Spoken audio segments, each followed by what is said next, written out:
প্রযুক্তি দুনিয়ায় প্রতিদিনই ঘটছে কোনো না কোনো ঘটনা। চলুন জেনে নেওয়া যাক এই সপ্তাহের সেই সকল ছোটখাটো ঘটনাগুলো।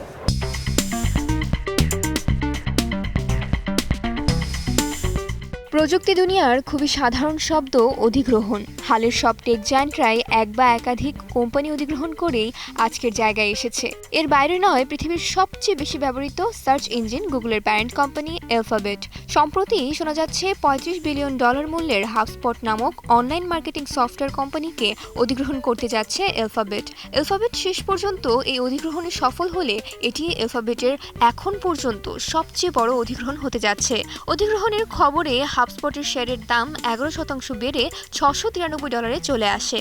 হাবস্পট 2014 সালে পুঁজিবাজারে অন্তর্ভুক্ত হয় এবং হাবস্পট সাধারণত 2000 কর্মী আছে এমন সংস্থাগুলিকে মার্কেটিং সফটওয়্যার সরবরাহ করে। 2023 সালে প্রতিষ্ঠানটি $2.2 বিলিয়ন মুনাফা করে, যদিও একই অর্থবছরে তাদের নেট ক্ষতি ছিল $173.3 মিলিয়ন।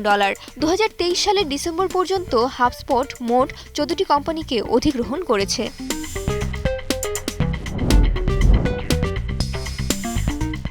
কিছুদিন আগেই tech giant Google project Nimbus নামে ইসরায়েলের সাথে $1.2 বিলিয়ন উন্নত প্রযুক্তির ক্লাউড সিস্টেম নিয়ে চুক্তি করে। কোম্পানি এবং তার কর্মীরা উভয় দাবি করেছেন যে এই চুক্তিটি ইসরায়েলের সুরক্ষা যন্ত্রপাতির জন্য উন্নত প্রযুক্তির সেবা প্রদান করে, যা গাজা এবং পশ্চিম তীরে ফিলিস্তিনিদের হত্যা বা ক্ষতিতে অবদান রাখতে পারে। গত মঙ্গলবার গুগল ক্লাউডের সিইও থমাস কুরাইনের সালিভেল ক্যালিফোর্নিয়ার অফিসের ভেতর 9 জন কর্মী বিক্ষোভ করে পুলিশের হাতে আটক হন। অভ্যন্তরীণ তদন্ত শেষে আরও 19 জন সহ মোট 28 জন কর্মীকে বরখাস্ত করে গুগল।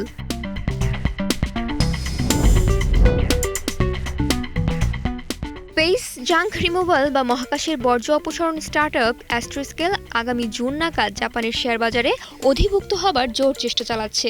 জাপানি এই প্রতিষ্ঠানটি সাবেক সরকারি কর্মকর্তা নোবুও ওকাদার হাতে 11 বছর আগে প্রতিষ্ঠিত হয়, যার মূল লক্ষ্য মহাকাশে ভাসমান অব্যবহৃত স্যাটেলাইট, ধ্বংসপ্রাপ্ত রকেটের মতন বর্জ্য অপসারণ।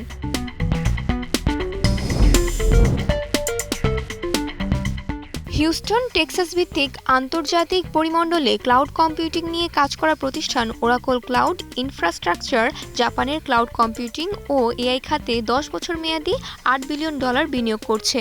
এই বিনিয়োগ গোটা জাপান জুড়ে ওরাকলকে তাদের সেবা বিস্তৃতির সুযোগ দিবে।